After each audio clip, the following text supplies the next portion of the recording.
Louvado seja o nosso Senhor e Salvador, Jesus Cristo, para sempre seja louvado. E eu quero aqui já me apresentar.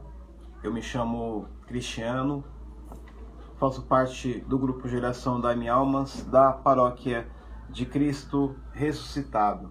E hoje nós vamos falar um pouco das 3 leituras que englobam a liturgia do dia 4 de fevereiro, mais precisamente na quinta-feira. Quando nós pegamos a primeira leitura de Hebreus 12, versículo 18, 19, versículo 21, 24, nós possamos perceber que o autor, ele descreve uma exortação que há uma oposição entre a experiência do povo do Sinai, que no caso seria do Antigo Testamento, e a experiência cristã, que é da Nova Aliança. E aqui, dentro desta leitura, contém o símbolo do fogo, ou seja, o fogo de Deus, que é um elemento muito clássico da própria divindade do Senhor, que aparece com muita frequência na teofania, muito obviamente no Sinai. Quando nós lembramos da experiência de Moisés com Deus, Moisés não ousou olhar para a face de Deus. E uma palavra aqui destaca o temor, que é o tremor psicológico, provocado muitas vezes pelo medo.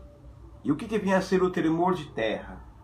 É o terremoto, ou seja, a presença de Deus, que vinha a ser o quê? A teofania.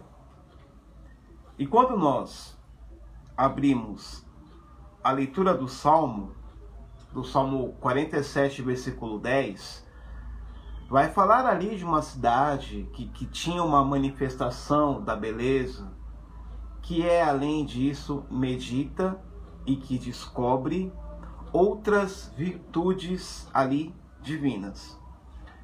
Enquanto o Evangelho de São Marcos, capítulo 6, versículo de 7 a 13, Jesus ainda ensina os seus discípulos em uma sinagoga, antes deles serem enviados para a missão. Ali Jesus formou e os enviou ao mundo, testemunhando a sua doutrina. E que Jesus quer de cada um de nós é que nós nos desprendemos e para que nós possamos estar mais solícitos aos irmãos. Porque um gesto vale muito mais do que as palavras que são pronunciadas, mas que infelizmente elas se tornam nada. Porque a vocação e a missão não tem como separar essas duas palavras. Porque elas andam da mesma forma, elas caminham nessa tangente, em linha reta, sem olhar para o lado, olhando para frente, consciente dos desafios que cada um de nós iremos enfrentar. Se nós somos chamados por Cristo, é necessidade minha, é necessidade de cada um de nós a cumprir essa missão.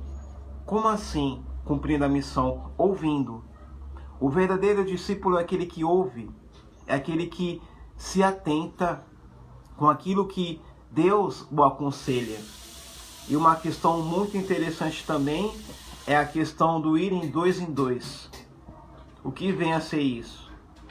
Muitas vezes é indicado que um ser humano não é maior do que o outro. Não é só você que está evangelizando, e sim outra pessoa que está com você evangelizando. Assim os discípulos.